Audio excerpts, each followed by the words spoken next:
One of the actors you brought in was Ian Glenn, and he has one of the most recognizable faces in in this industry, and I loved him in his role as the sort of like the support coach in the film. Talk about bringing him onto this project.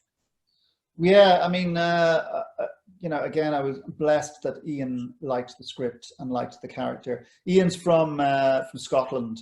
So, and he rarely gets to act with his Scottish accent. Rarely.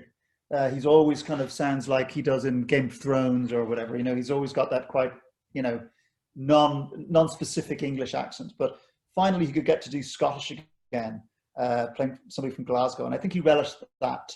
And I think he kind of liked the idea of,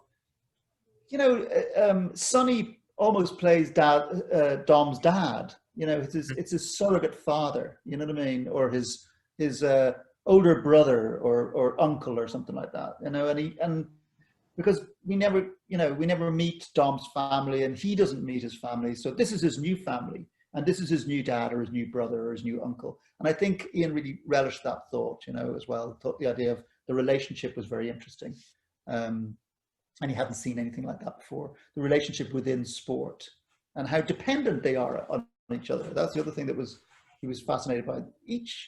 Each individual in these teams are so dependent on each other.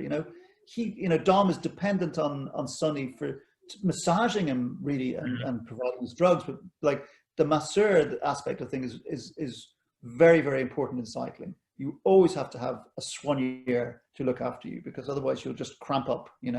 And then Dom is his charge is Tartar. He's got to look after Tartar. He's got to put him to bed at night, because he's has panic attacks, and they're all so connected to each other. But yet, when push comes to shove, they're dispensable. When Sonny dies, they just move on.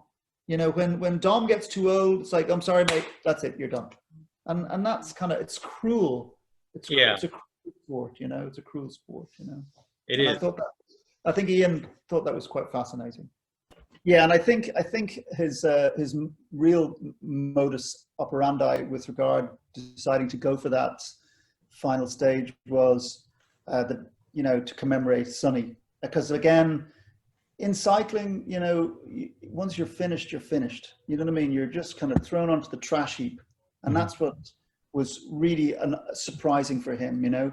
How dispensable people are. I mean, most sports are the same, but cycling is a very extreme sport, and especially if you've served a team like a domestique serves a team for the whole of his career, to then be just tossed aside seems really quite cruel. And I think he felt the same about his soigneur, his Sonny the soigneur, So he wanted to do this, and it felt like an honourable way to sort of break the rules by going and doing it for Sonny, Jesus. We need to get moving. You know the drill. Come on, up you come. This one to die in some grubby hotel we are What are you trying to do with him? Just get him on the bike. No, he's got to go to the fucking Do hospital. as I ask. God. After 3. What? Help me with this leg. No, 1, he needs to go to the 2, fucking hospital. 3. That's it. Come on, Don.